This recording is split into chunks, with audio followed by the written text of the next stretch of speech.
Hey guys, welcome back to my YouTube channel. Today I will be giving you some tutorials regarding how to do clip masking in Photoshop.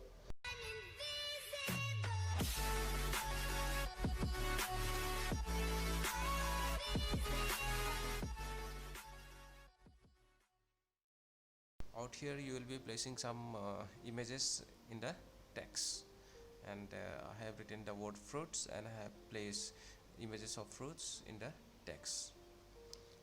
Let's take a new layout.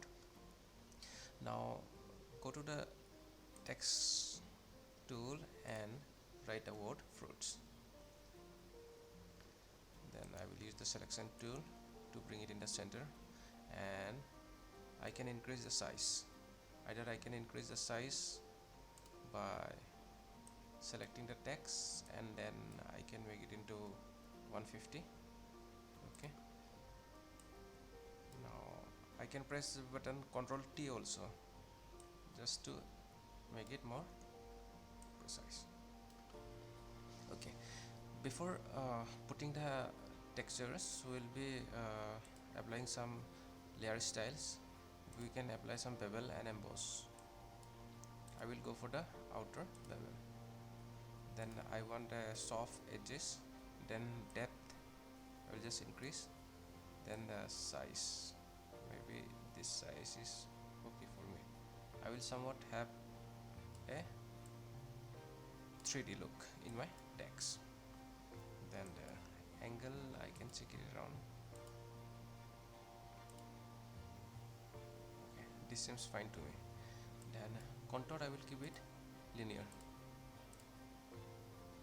Then I press the OK button.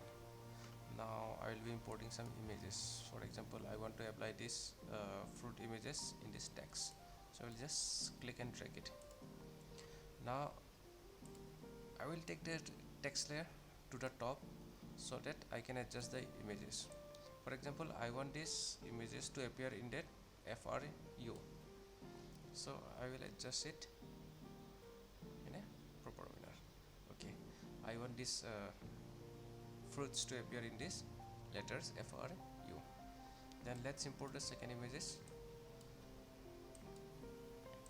Same,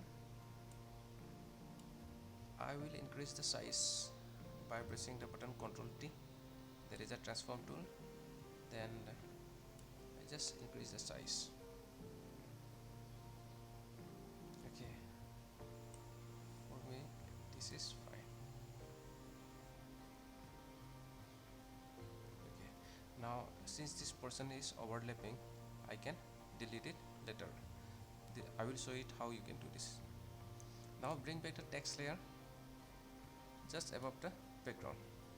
These images should be hiding the text. Now if you see the mouse cursor, finger is pointed, but if I press the Alt button, now it has changed into an arrow, curve arrow. So it means that I can perform the clip masking. I have to put the mouse cursor in between this layer 1 and the fruits layer and press the button Alt. As I press the button Alt, the mouse cursor changes, and then I just click. Same process I will repeat it again. Alt, I keep pressing Alt and left click. Okay, so this is the final output. Now if you see, you can adjust the image. I can adjust the image like this, and suppose if some images are overlapping on your text, then simply what you can do, select the layer, then with the help of the mask tool, I will just draw a box and then press the button delete, or I can use the eraser tool to erase it. Now I deselect this layer by pressing the button Ctrl D. So this is the final output. Thank you guys. Hey guys, thank you for watching my channel. Please like it, subscribe it and share it.